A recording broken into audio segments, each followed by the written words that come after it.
Bienvenue dans cette nouvelle émission, c'est François. Aujourd'hui, je m'adresse aux investisseurs crypto, aux investisseurs déjà pleinement engagés sur le marché crypto ou peut-être à ceux qui veulent rentrer parce qu'il n'est pas trop tard, on peut encore faire certaines choses plutôt très intéressantes.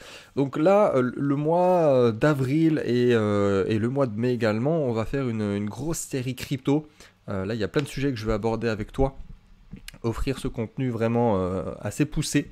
Donc il va y avoir une vraie série sur les cryptos où je vais te faire part vraiment de stratégie, de mes analyses, de mes calculs. Aujourd'hui, c'est vraiment 3 conseils pour sortir grand gagnant du marché haussier Bitcoin en 2021 et ne pas tout perdre. On va voir vraiment ce qu'il faut faire, ce qu'il ne faut pas faire vis-à-vis de ce qui s'est passé précédemment dans les cycles, dans les bulles précédentes de la crypto du Bitcoin. La semaine prochaine, il y aura également une émission avec un peu plus de détails, moins stratégiques, mais encore plus de calculs, c'est-à-dire je vais te donner mes prédictions sur les cryptos, vraiment, et je vais même aller jusqu'à te donner mes targets exacts sur certaines cryptos. Voilà, je vais te faire part de mes calculs, de mes analyses, et il y aura probablement une FAQ, donc si tu as des questions, quel que soit le niveau, n'hésite pas, je l'aborderai directement à l'oral sur cette chaîne podcast. Il y aura, je pense, aussi une émission sur comment sortir du bull run à la fin du cycle haussier et enfin sortir, c'est qu'est-ce qu'on va faire après, surtout pour éviter aussi de sortir du marché, pour y rester, quelles sont les possibilités qui s'offrent à nous aujourd'hui, puisque le 2021 en crypto, c'est pas du tout 2017 et 2018, il y a plein de façons de faire entre le crypto banking, la DeFi et j'en passe, et des meilleurs. Et probablement aussi, j'ai une idée d'émission philosophique sur la crypto qui m'a été donnée par mon très cher ami Nietzsche. Donc bref, abonne-toi à la chaîne si vraiment tu veux pas louper ces émissions, elles vont vraiment se suivre, il y aura une vraie logique. Le timing est très bon dans le sens où c'est pas trop tôt, parce qu'il faut avoir quand même un petit peu d'avance pour anticiper, bien emmagasiner ce que je vais t'expliquer, le mettre en place, et pas trop tard non plus. C'est-à-dire si j'aurais pas dû faire cette émission il y a 6 mois, ça aurait été beaucoup trop tôt, et je vais pas la faire non plus en septembre quand tout le monde sera dans l'euphorie et dans la phase exponentielle, la phase mania. Donc on y va, on se lance. 3 conseils pour sortir grand gagnant du marché haussier Bitcoin en 2021. Alors, globalement, marché crypto, hein, là je vais prendre l'exemple du Bitcoin, mais on va éviter de faire des bêtises et au contraire, on va être intelligent, on va être rationnel et on va avoir un plan d'action qui va être calculé auparavant. Donc si tu es déjà dans le marché, je t'en supplie, écoute cette émission jusqu'à la fin, hein. Même si tu es très bon, on sait, toi et moi, là on parle pas aux autres, hein, juste entre toi et moi, on sait ô combien un pro peut aussi se laisser emporter, se laisser divaguer, et des rappels venant de l'extérieur, ça fait pas de mal. Et si tu désires rentrer sur le marché, je t'en supplie également, écoute cette émission jusqu'à la fin. J'ai pris l'essence même de la psychologie des marchés, pourquoi énormément de personnes arrivent à perdre de l'argent sur un marché qui fait 1000%, comme en 2017, ou juste à faire plus 50% alors que le voisin, lui, a fait 1000%. Donc tu peux voir également cette émission comme voilà, les pièges dans lesquels il ne faut pas tomber, j'ai mis le doigt dessus au fil des années, véritablement, hein, avec les milliers de personnes que j'accompagne, notamment au sein de ma formation Crypto Révolution.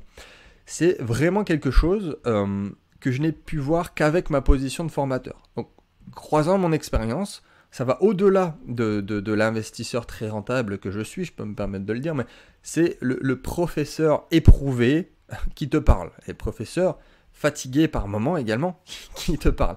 Donc je vais essayer de faire court et concret, on va pas passer par 4 chemins, 3 grands points à aborder. Donc si tu veux aller plus loin, si tu veux travailler ensemble, faire de l'argent ensemble, tu as tout ce qu'il faut dans la description, ma formation, mon programme, bien plus. Je ne vais pas continuer à palabrer là-dessus. C'est parti, let's go. Le premier. Donc le premier, c'est le plus important. Même si indirectement les 3 points sont plus ou moins liés, mais le premier, c'est d'investir avec un plan. Alors, dire, oui, effectivement, c'est bien de le rappeler, tu l'as déjà dit François, alors je sais qu'il y en a qui le feront et qui ne l'ont pas fait, mais qu'est-ce que ça veut dire? On va rentrer dans le détail. Un plan, déjà, c'est de l'entrée à la sortie. C'est avant même de rentrer sur le marché. Tu dois non seulement savoir quand tu vas sortir, c'est-à-dire les différents paliers auxquels tu vas sortir progressivement, hein, on ne va pas faire un all-in pour sortir non plus, mais aussi, ça va au-delà de ça, c'est aussi quand et à combien tu es prêt à accepter une perte et à couper cette perte. Alors qu'on soit d'accord toi et moi, c'est-à-dire que là où on est le plus émotionnel, c'est quand on n'est pas encore dans le marché. C'est-à-dire que là, globalement, si tu y es, bon, rappelle-toi avant, ou si tu n'y es pas, bah, là, en gros, tu n'es pas émotionnel. Ton argent, il n'est pas mis en jeu. Donc forcément, une fois qu'on est en position, que notre argent est littéralement en jeu, c'est pas la même. Et c'est là que tu commences à faire des bêtises, à être trop gourmand ou à être trop craintif, dans les deux sens d'ailleurs. Donc l'idée, c'est de faire un plan précis, détaillé, chiffré, qui nous permettra de ne pas perdre d'argent et de ne pas prendre surtout de décisions quand on est dans la crainte ou quand on est dans la gourmandise.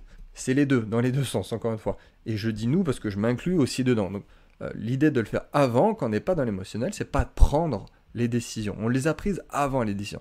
Donc, tu n'es pas sans savoir que sur une plateforme, tu peux paramétrer différents points de sortie à telle ou telle valeur, à tel ou tel pourcentage de ton portefeuille. Puis, en gros, tu n'as plus rien à faire ensuite. Juste à être discipliné, à être patient et à te retenir de changer ce que tu avais mis auparavant. Donc, si tu sais pas comment faire, à quel pourcentage, quand, comment, ça c'est une autre question, hein, parce que le comment et le pourquoi, c'est complètement des choses qui sont différentes. Donc, qu'on soit clair, en 2021, là dans quelques semaines, quelques mois, la fin de ce marché haussier qu'on est en train de connaître, ça va être une hécatombe, pour beaucoup, vraiment. Et ne crois pas que tu es supérieur aux autres. Donc tu as deux choix, c'est soit tu fais rien, vraiment, hein, c'est ce que je t'ai dit, c'est soit le gars qui est déjà positionné, il met ses trucs, il y touche plus, soit tu n'es pas positionné encore, mais là, si tu veux pas opter pour la seconde option que je vais te donner, ne rentre pas sur le marché, ne fais rien.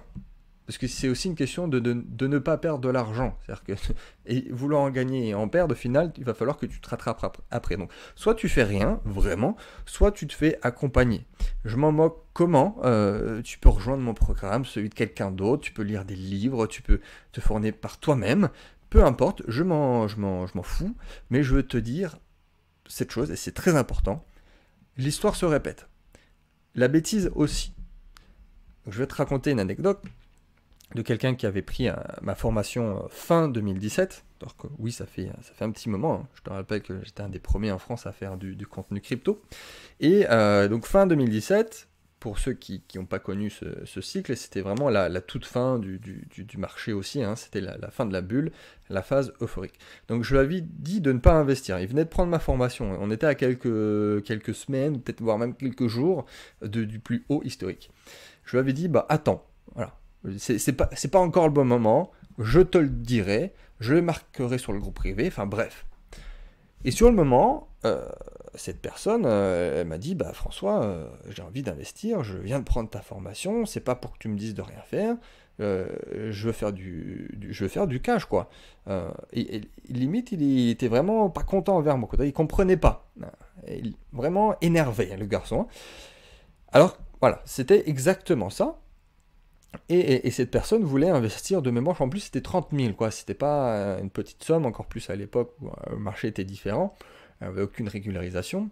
Et bah, en fait, avec ce simple conseil, je pense que ça lui a évité de perdre 20 000, voire 25 000 au bas mot de sa somme initiale. Parce que là, le marché, après, il a divisé, il y a des altcoins qui ont fait moins 99% quand même. Donc, plusieurs mois après, il est revenu vers moi et il s'est excusé, il avait compris. Et ensuite, surtout, c'est le plus important, avec le groupe, quelques semaines, quelques mois après, il s'est repositionné très intelligemment en 2018, 2019 et ainsi de suite.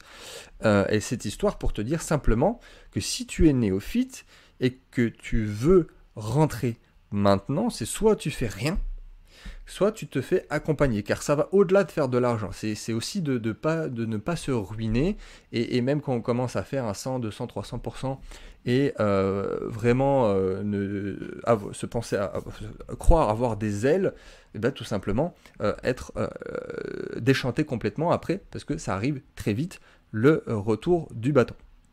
Donc ça, c'était le premier point, c'était vraiment d'investir avec un plan, et comme je te le répète, c'est les points de sortie, le pourcentage sur telle valeur, d'être discipliné, et aussi dans l'autre sens, c'est-à-dire à quel moment tu es prêt à sortir du marché, à quel pourcentage de perte, ou pas forcément de perte, mais une fois que tu as fait 500%, est-ce que tu es prêt, si tu repères de nouveau moins 20%, à sortir à ce moment-là. Donc c'est très très très important.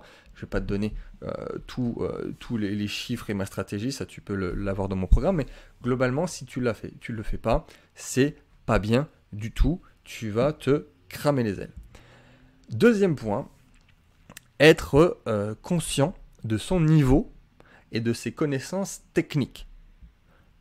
Autrement dit, ne pas se prendre pour meilleur qu'on est. Autrement dit, on n'utilise pas d'outils et de stratégies qu'on ne maîtrise pas.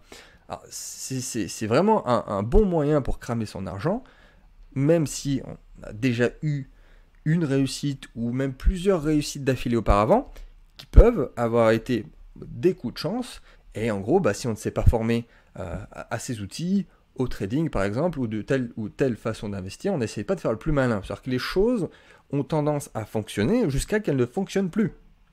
Et le marché a toujours raison. Donc, pour te donner des exemples, on n'utilise pas de levier, on ne met pas un levier x2, x3, x10 sur sa position, ou encore moins, on n'essaye pas de shorter le marché. Pour ceux qui ne connaissent pas le terme, c'est d'essayer de parier à la baisse pour gagner de l'argent. Et voilà, quand on ne sait pas shorter, on ne shorte pas, surtout dans un bull market comme actuellement. Donc vraiment, il faut être conscient de sa connaissance technique. La technique sera plus forte que toi si tu ne les maîtrises pas. C'est littéralement ce que ça veut dire. Ce que ça veut dire, le marché a toujours raison. C'est que déjà, il y a toujours des surprises, et encore plus quand on utilise ce genre de technique. Donc, vraiment, si tu es ultra débutant, déjà, si tu respectes le premier point, c'est très bien, mais tu peux aussi te l'apprendre dans l'autre sens si derrière tu utilises des connaissances, des outils, la boîte à outils que tu ne maîtrises pas. Dans une boîte à outils, il y a plein d'outils différents et on n'est pas tous obligés d'avoir les mêmes outils. Il y en a qui travaillent très bien avec certains outils techniques, d'autres avec des différents, mais il faut être conscient de son niveau technique. Troisième point, il faut être conscient de son niveau et de ses connaissances émotionnelles. Le deuxième point, je t'ai parlé des techniques, ici c'est l'émotionnel. Être conscient de son niveau émotionnel, et c'est là aussi que ceux qui ont déjà connu un bull market, notamment celui d'un bull market crypto qui est particulièrement violent, ceux qui investissent aussi depuis des années en bourse ou qui investissent ailleurs, ils ont le mental aussi. Et il faut être conscient de ça. Et ce que je veux dire ici, c'est que tu dois rester humble face au marché et ne pas tomber dans ce qu'on appelle des biais cognitifs, c'est-à-dire avoir une distorsion de ta pensée logique, une distorsion de ta pensée rationnelle vis-à-vis d'une information. C'est pour cela aussi qu'il faut essayer de se détacher un petit peu du marché, ou en tout cas d'avis, d'angles d'attaque, d'informations qui parlent du même marché, parce que tu peux avoir des points complètement différents qui vont donner des avis différents.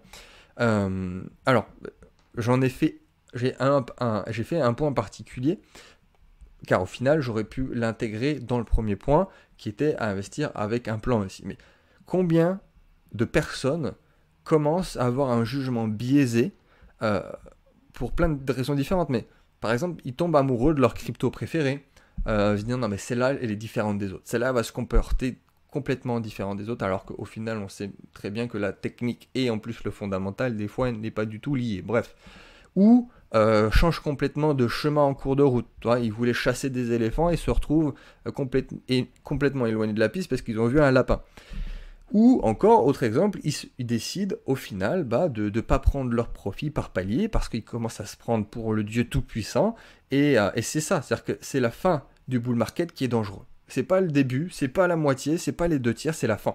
Ce qui est compliqué. Parce que pour la plupart des gens, en tout cas pour ceux qui ne sont pas rentrés trop tard, là ils ont déjà fait un plus de 300, plus 400, plus 500%, plus 1000% pour certains, même certains de mes élèves, ils se sentent invincibles, alors que c'était la partie facile. Ils se disent, bon, je suis trop fort, je sais quand le marché va atteindre son top, hein, c'est vraiment le syndrome de l'expert qui se fait en 6 mois, je le sais, je vais revendre à tel prix, et puis, comme beaucoup de personnes en 2017, qui avaient fait beaucoup d'argent en novembre et en décembre 2017, du life-changing money, comme on dit en anglais, c'est-à-dire une somme d'argent qui permet de changer de vie, et ces personnes qui, par ego, par déni, par stupidité, n'ont pas pris de profit et ont vu dans la foulée leur portefeuille divisé par 2, puis bah non mais par 2, ça va encore remonter, ça va rebondir, puis divisé par 3, puis par 10, puis par 20, et ont utilisé, enfin ont cramé potentiellement ce life-changing money, et ont dû recommencer quasiment de la somme de départ pour ceux qui ont eu la chance en plus de ne pas perdre de l'argent parce qu'ils se sont placés en amont au début du bull market. Je ne parle même pas de ceux qui sont arrivés sur la fin de la phase mania à la fin, où là effectivement ils ont été les pigeons de la farce, et il faut bien que le retail money arrive à la fin pour faire éclater la bulle. Donc vraiment, réécoute cette émission si tu es un débutant. Je vais te résumer ça, hein, c'est vraiment investir avec un plan chiffré, détaillé, et notamment de l'avoir avant de rentrer sur le marché. Deuxièmement, être conscient de son niveau, de ses connaissances techniques. Si on n'y connaît rien, on fait simplement du hold avec de la prise de profit par palier à différents niveaux en fonction de ton profil, si tu es plus ou moins conservateur ou agressif. Et 3, être conscient de son niveau, de ses connaissances émotionnelles. C'est là que l'humilité est un avantage pour les meilleurs investisseurs et les meilleurs traders même, c'est de se faire petit face au marché et de ne pas tomber dans des biais cognitifs. Voilà pour moi, on va essayer de limiter cette émission, oui bah voilà, c'est exactement ce que je voulais faire, à moins de 20 minutes, et comme disait Benjamin Franklin, si un homme vide sa bourse dans sa tête, personne ne peut lui prendre. Un investissement dans le savoir paie toujours les meilleurs intérêts. Je te dis à très vite, à la semaine prochaine pour l'émission Prédiction et Target exact sur les cryptos. N'hésite pas si tu as la moindre question comme d'habitude, et je te dis à très vite pour la semaine prochaine.